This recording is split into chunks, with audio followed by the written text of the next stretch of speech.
Suffering, శ్రమ అందరికీ కలుగుతుంది.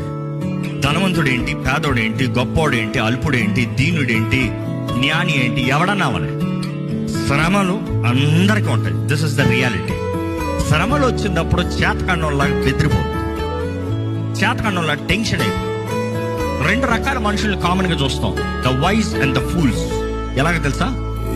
సమస్య వచ్చినప్పుడు ప్లాన్ చేసి ధైర్యంతో ముందుకెళ్లేవారు వైజ్.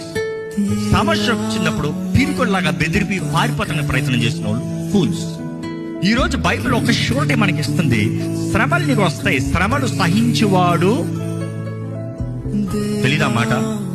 శ్రమను సహించువాడు ధన్యుడు అంట. ప్రకటనలో చూస్తాం, దేవుడు అంటాడు, అంతవరకు సహించువాడు ధన్యుడు, వానికి ఏమి ఇస్తాను? జీవ కిరీటాన్ని ఇస్తాను. That's the crown of life, జీవ కిరీటాన్ని. So just to think, suffering is for everybody. చాలా మంది నీకే శ్రమలు ఉన్నాయని కొంతమంది అంటారు. అందరికి శ్రమలు ఉన్నాయి.